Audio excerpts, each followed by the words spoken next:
When I first started working, I enjoyed obtaining various qualifications.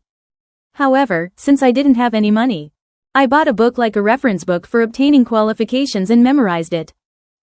Well, on the day of the test after all that studying, I was faced with an unexpectedly difficult question. The question was about the danger of a toxic substance contained in a whole liter, even though it contained a whole gram. Well, the question wasn't difficult, but I didn't know how to convert how many square meters there were in 1 liter. As expected, I failed the exam that time, so next time I took a day off work to take the test. I still had a sense of responsibility at the time, so I didn't want to fail here. I also memorized the conversion formula for liters and squares. However, the problem at that time was that there were whole grams of harmful substances in every deciliter. How many liters are in a deciliter? Yes, I wasn't able to study the basics. I just went through elementary school and junior high school without any real knowledge. I didn't know how to take notes in class. Also, my mother passed away when I was young, so no one blamed me for not studying. This will give away my age, but in the area where I lived, there was something called an A- test in the second year of junior high school. And I went to a public high school that you could get into just by getting a good score on that test. It wasn't a very good school, but 2 of my classmates went on to become doctors. So I won't mention the name of the high school out of respect for them.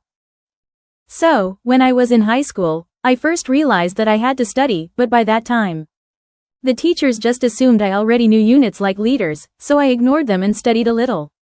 As a high school student, I wanted money, so I worked part-time at a shoe store and had a boyfriend. So I was pretty busy.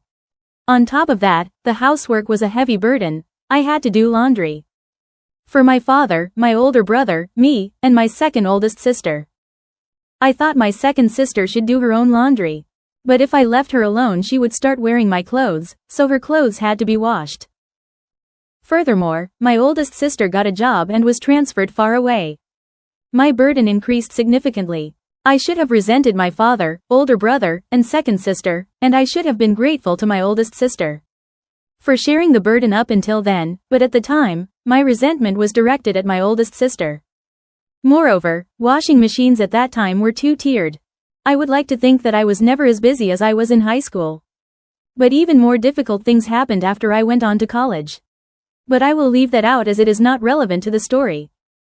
Although I said I'll skip the details, I do think that the school I went to is recommended for people whose parents won't give them money for further education, but who still want to study and be useful to others. Whose parents won't give them money for further education, but who still want to study and be useful to others. I wasn't a particularly diligent or nice person, though. In the end, I passed the qualification exam after taking it twice. I still underestimate the world, thinking that you can get by even if you don't study the basics.